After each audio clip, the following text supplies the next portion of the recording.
پروانے کو چراغ ہے، بلبل کو پھول بس، صدیق کے لیے خدا کا رسول بس۔ آپ رضی اللہ عنہ کی رکنیت ابو بکر بن ابی قحافہ اور نام عبداللہ بن عثمان بن عامر القریش رضی اللہ تعالیٰ عنہ ہے۔ آپ رضی اللہ عنہ پہلے خلیفہ راشد ہیں۔ آپ رضی اللہ عنہ سابقین اولین 10 مبشرہ میں سے ہیں۔ آپ رضی اللہ عنہ مردوں میں سے سب سے پہلے اسلام لانے والے ہیں۔ آپ رضی اللہ عنہ نے دین کے لیے اپنا تن من لگایا۔ حضور نبی کریم صلی اللہ علیہ وسلم کا بہادروں کی طرح دفاع کیا۔ اللہ جل شانہ نے آپ رضی اللہ عنہ کی وجہ سے دین و ملت کی حفاظت فرمائی اور آپ رضی اللہ عنہ کو ایمان و یقین کی دولت سے سرفراز فرمایا۔ آپ رضی اللہ عنہ مسلمانوں کے امام اور منافقوں اور اہل ارتداد کے لیے برہنہ تلوار تھے۔ آپ رضی اللہ عنہ کی ولادت باسعادت عام الفیل کے 2.5 سال بعد ہوئی۔ عام الفیل کہتے ہیں ہاتھی کا سال۔ آپ رضی اللہ عنہ اس حالت میں جوان ہوئے کہ آپ رضی اللہ عنہ جور و ظلم کے نام سے بھی واقف نہ تھے، زمانہ جاہلیت کی گندگی سے بہت دور اور اخلاقی عربیہ سے آراستہ تھے۔ آپ رضی اللہ عنہ حسن معاشرت اور مجالس کے حامل اور وعدے کے سچے تھے۔ حضرت ابو بکر صدیق نے اسلام سے پہلے ہی اپنے اوپر شراب نوشی حرام کر لی تھی۔ لوگوں کے ساتھ وہ کرم کا سلوک کرتے تھے، ضرورت مندوں کو کھانا کھلاتے، کمزوروں کی دلداری کرتے۔ آپ رضی اللہ عنہ انصاف عرب کے ماہر تھے، عرب کے تمام قبیلے اور شاخوں سے واقف تھے۔ ام المومنین حضرت عائشہ رضی اللہ عنہ فرماتی ہیں کہ رسول کریم صلی اللہ علیہ وآلہ وسلم نے اپنے مرض وفات میں ایک دن مجھ سے ارشاد فرمایا کہ اپنے باپ ابو بکر رضی اللہ عنہ اور اپنے بھائی عبد الرحمن رضی اللہ عنہ کو میرے پاس بلواؤ کہ میں ایک تحریر لکھوا دوں۔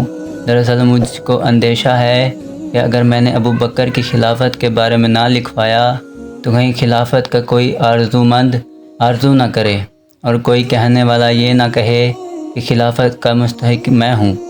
حالانکہ ابو بکر رضی اللہ عنہ کی موجودگی میں کوئی شخص خلافت کا مستحق نہیں ہو سکتا اور ابو بکر رضی اللہ عنہ کے علاوہ کسی کی خلافت کو نہ اللہ تعالیٰ چاہے گا اور نہ اہل ایمان تسلیم کریں گے۔ آپ رضی اللہ عنہ کا اصل سبب حضور نبی کریم صلی اللہ علیہ وسلم کی وفات ہے، جس کا صدمہ دم آخر تک آپ رضی اللہ عنہ کے قلب مبارک سے کم نہ ہوا اور اس روز سے برابر آپ رضی اللہ عنہ کا جسم شریف گلتا اور ابلا ہوتا گیا۔ 7 جمادی الثانی کو آپ رضی اللہ عنہ نے غسل فرمایا۔ دن سرد تھا، بخار ہو گیا۔ صحابہ عیادت کے لیے آئے، عرض کرنے لگے، اے خلیفہ رسول صلی اللہ علیہ وسلم، اللہ تعالیٰ عنہ اجازت ہو تو ہم طبیب کو بلائیں جو آپ کو دیکھے۔ فرمایا کہ طبیب نے مجھ کو دیکھ لیا۔ انہوں نے دریافت کیا کہ پھر طبیب نے کیا کہا؟